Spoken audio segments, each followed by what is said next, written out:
ਅੱਜ ਅਸੀਂ master cadre geography ਦੇ MCQs ਕੁਐਸਚਨ ਕਰਾਂਗੇ।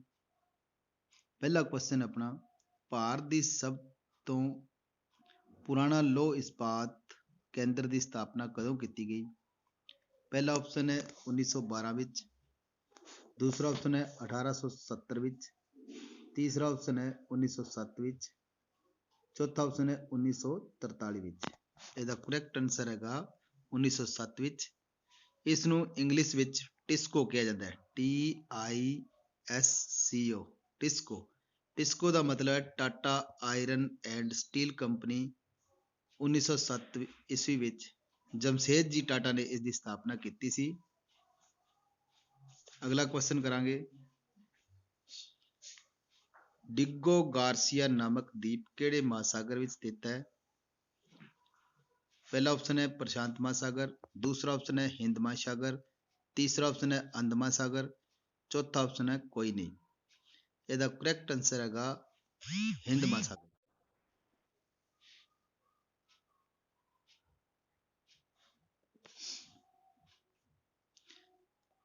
ਤੀਜਾ ਕੁਐਸਚਨ ਕਰਾਂਗੇ, ਸਮੁੰਦਰੀ ਤੱਟਾਂ ਤੇ ਕਿਹੜੀ ਖੇਤੀ ਕਰਨ ਤੇ ਰੋਕ ਲਗਾਈ ਗਈ ਹੈ? ਪਹਿਲਾ ਆਪਸ਼ਨ ਹੈ ਜ਼ੂਮਿੰਗ ਖੇਤੀ, ਦੂਸਰਾ ਆਪਸ਼ਨ ਹੈ ਝੀਂਗਿਆਂ ਦੀ ਖੇਤੀ, ਤੀਸਰਾ ਆਪਸ਼ਨ ਹੈ ਸਥਾਨਾਂਤਰ ਖੇਤੀ, ਚੌਥਾ ਆਪਸ਼ਨ ਹੈ ਮਸੂਰਮ ਦੀ ਖੇਤੀ। ਇਹਦਾ ਕਰੈਕਟ ਆਨਸਰ ਹੈਗਾ ਝੀਂਗਿਆਂ ਦੀ ਖੇਤੀ ਤੇ ਰੋਕ ਲਗਾਈ ਗਈ ਹੈ। ਚੌਥਾ ਕੁਐਸਚਨ ਹੈ, ਕਿਹੜੀ ਫਸਲ ਨੂੰ ਕੱਟਣ ਤੋਂ ਬਾਅਦ ਖੜੇ ਪਾਣੀ ਹੇਠਾਂ ਕਈ ਦਿਨ ਦਬਾ ਕੇ ਰੱਖਿਆ ਜਾਂਦਾ ਹੈ? ਪਹਿਲਾ ਆਪਸ਼ਨ ਹੈ ਕੌਫੀ, ਦੂਸਰਾ ਆਪਸ਼ਨ ਹੈ ਪਟਸਨ, ਤੀਸਰਾ ਆਪਸ਼ਨ ਹੈ ਤਿਲਹਨ, ਚੌਥਾ ਆਪਸ਼ਨ ਹੈ ਮੋਠ। ਇਹਦਾ ਕਰੈਕਟ ਆਨਸਰ ਹੈਗਾ ਪਟਸਨ। ਪਟਸਨ ਨੂੰ ਖੜੇ ਪਾਣੀ ਵਿੱਚ ਦਬਾ ਕੇ ਰੱਖਿਆ ਜਾਂਦਾ ਹੈ ਕਈ ਦਿਨ ਤੱਕ। ਪੰਜਵਾਂ ਕੁਐਸਚਨ ਹੈ, ਭਾਰਤ ਵਿੱਚ ਸਭ ਤੋਂ ਵੱਡਾ ਪੌਣ ਊਰਜਾ ਫਾਰਮ ਕਿੱਥੇ ਸਥਾਪਿਤ ਕੀਤਾ ਗਿਆ ਹੈ? ਪਹਿਲਾ ਆਪਸ਼ਨ ਹੈ ਕੰਨਿਆ ਕੁਮਾਰੀ, ਦੂਸਰਾ ਆਪਸ਼ਨ ਹੈ ਬੈਂਗਲੌਰ, ਤੀਸਰਾ ਆਪਸ਼ਨ ਹੈ ਅੰਮ੍ਰਿਤਸਰ, ਚੌਥਾ ਆਪਸ਼ਨ ਹੈ ਹੈਦਰਾਬਾਦ। ਇਹਦਾ ਕਰੈਕਟ ਆਨਸਰ ਹੈਗਾ ਕੰਨਿਆ ਕੁਮਾਰੀ। ਸਭ ਤੋਂ ਵੱਡਾ ਪੌਣ ਊਰਜਾ ਦਾ ਫਾਰਮ ਹੈ ਜੀ ਇੱਥੇ। ਛੇਵਾਂ ਕੁਐਸਚਨ ਹੈ, ਭਾਰਤ ਦੇ ਕਿਹੜੇ ਰਾਜ ਦੀ ਭੂਮੀ ਸਭ ਤੋਂ ਵੱਧ ਸਿੰਚਿਤ ਹੁੰਦੀ ਹੈ? ਪਹਿਲਾ ਆਪਸ਼ਨ ਹੈ ਉੱਤਰ ਪ੍ਰਦੇਸ਼, ਦੂਸਰਾ ਆਪਸ਼ਨ ਹੈ ਪੰਜਾਬ, ਤੀਸਰਾ ਆਪਸ਼ਨ ਹੈ ਹਰਿਆਣਾ, ਚੌਥਾ ਆਪਸ਼ਨ ਹੈ ਤਾਮਿਲਨਾਡੂ। ਇਹਦਾ ਕਰੈਕਟ ਆਨਸਰ ਹੈਗਾ ਪੰਜਾਬ।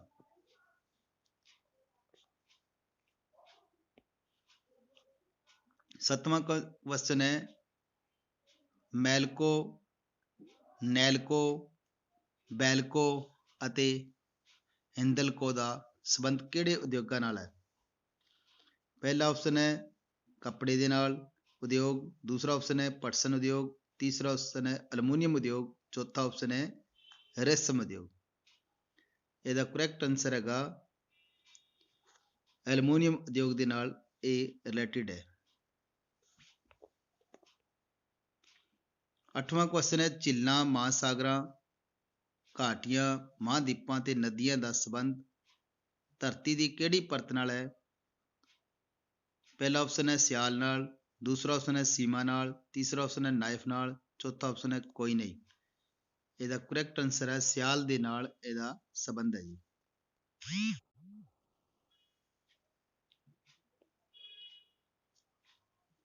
ਜੇ ਧਰਤੀ ਪੂਰਬ ਤੋਂ ਪੱਛਮ ਵੱਲ ਘੁੰਮਦੀ ਹੈ ਤਾਂ ਸੂਰਜ ਕਿਹੜੀ ਦਿਸ਼ਾ ਵਿੱਚ ਛੁਪਣਾ ਸੀ? ਪਹਿਲਾ ਆਪਸ਼ਨ ਹੈ ਪੱਛਮ, ਦੂਸਰਾ ਆਪਸ਼ਨ ਹੈ ਦੱਖਣ ਵਿੱਚ, ਤੀਸਰਾ ਆਪਸ਼ਨ ਹੈ ਉੱਤਰ ਵਿੱਚ, ਚੌਥਾ ਆਪਸ਼ਨ ਹੈ ਪੂਰਬ ਵਿੱਚ। ਇਹਦਾ ਕਰੈਕਟ ਆਨਸਰ ਹੈਗਾ ਪੂਰਬ ਵਿੱਚ।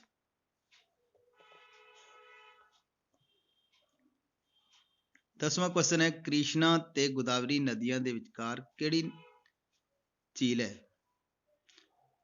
ਪਹਿਲਾ ਆਪਸ਼ਨ ਹੈ ਚਿਲਕਾ ਝੀਲ, ਦੂਸਰਾ ਆਪਸ਼ਨ ਹੈ ਭੁੱਲਰ ਝੀਲ, ਤੀਸਰਾ ਆਪਸ਼ਨ ਹੈ ਦੇਵ ਸਥਲ ਝੀਲ, ਚੌਥਾ ਆਪਸ਼ਨ ਹੈ ਕੇਲੂਰੂ ਝੀਲ।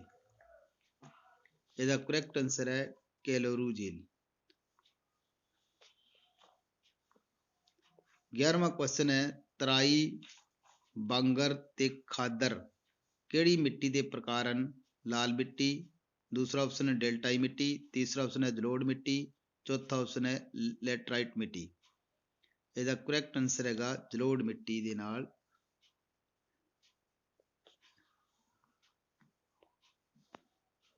12ਵਾਂ ਕੁਐਸਚਨ ਹੈ ਨਿੱਕੀ ਕਿਹੜੇ ਦੇਸ਼ ਦਾ ਪ੍ਰਮੁੱਖ ਸ਼ੇਅਰ ਮੁੱਲ ਸੂਚਕਾਂਕ ਦਾ ਨਾਂ ਹੈ? ਪਹਿਲਾ ਆਪਸ਼ਨ ਹੈ ਹਾਂਗਕਾਂਗ, ਦੂਸਰਾ ਆਪਸ਼ਨ ਹੈ ਥਾਈਲੈਂਡ, ਤੀਸਰਾ ਆਪਸ਼ਨ ਹੈ ਤਾਈਵਾਨ, ਚੌਥਾ ਆਪਸ਼ਨ ਹੈ ਜਾਪਾਨ। ਇਹਦਾ ਕਰੈਕਟ ਆਨਸਰ ਹੈਗਾ ਜਾਪਾਨ ਦੇ ਨਾਲ ਹੈ ਜੀ। 13ਵਾਂ ਕੁਐਸਚਨ ਹੈ ਯੂਰਪ ਦੀ ਰੀੜ੍ਹ ਦੀ ਹੱਡੀ ਕਿਹੜੀ ਨਦੀ ਨੂੰ ਕਿਹਾ ਗਿਆ ਹੈ? ਪਹਿਲਾ ਆਪਸ਼ਨ ਹੈ ਲੂਈ ਨਦੀ, ਤੀਸਰਾ ਆਪਸ਼ਨ ਹੈ ਐਬਲ ਨਦੀ, ਤੀਸਰਾ ਆਪਸ਼ਨ ਹੈ ਰਾਇਨ ਨਦੀ, ਚੌਥਾ ਆਪਸ਼ਨ ਹੈ ਪੋ ਨਦੀ। ਇਹਦਾ ਕਰੈਕਟ ਆਨਸਰ ਹੈਗਾ ਰਾਇਨ ਨਦੀ, ਤੀਸਰਾ ਆਪਸ਼ਨ ਸਹੀ ਹੈ ਜੀ। 14ਵਾਂ ਕੁਐਸਚਨ ਹੈ ਕਿਹੜੇ ਯੂਰਪੀ ਦੇਸ਼ ਨੂੰ ਯੂਰਪ ਦਾ ਭਾਰਤ ਕਿਹਾ ਜਾਂਦਾ ਹੈ? ਪਹਿਲਾ ਆਪਸ਼ਨ ਹੈ ਨੀਦਰਲੈਂਡ, ਦੂਸਰਾ ਆਪਸ਼ਨ ਹੈ ਇਟਲੀ, ਤੀਸਰਾ ਆਪਸ਼ਨ ਹੈ ਫਿਨਲੈਂਡ, ਚੌਥਾ ਆਪਸ਼ਨ ਹੈ ਫਰਾਂਸ। ਇਹਦਾ ਕਰੈਕਟ ਆਨਸਰ ਹੈਗਾ ਇਟਲੀ ਨੂੰ ਕਿਹਾ ਜਾਂਦਾ ਜੀ।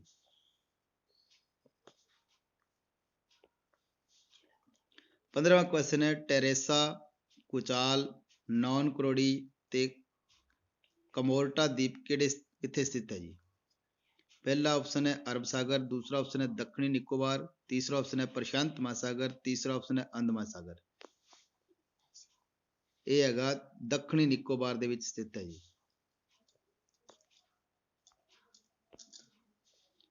16ਵਾਂ ਕੁਐਸਚਨ ਹੈ ਭਟਕਲ ਤੱਟ, ਮਾਲਪੇ ਤੱਟ, ਕੰਵਰ ਤੱਟ, ਮਾਰਵੰਦੇ ਤੱਟ ਦਾ ਸੰਬੰਧ ਕਿਹੜੇ ਰਾਜ ਨਾਲ ਹੈ?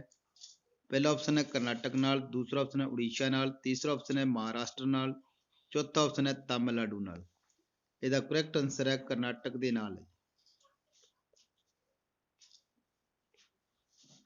17ਵਾਂ ਕੁਐਸਚਨ ਹੈ ਭਾਰਤ ਵਿੱਚ ਖਣਿਜ ਭੰਡਾਰ ਭਾਰਤ ਵਿੱਚ ਖਣਿਜ ਦੇ ਭੰਡਾਰ ਮਿਲਦੇ ਹਨ।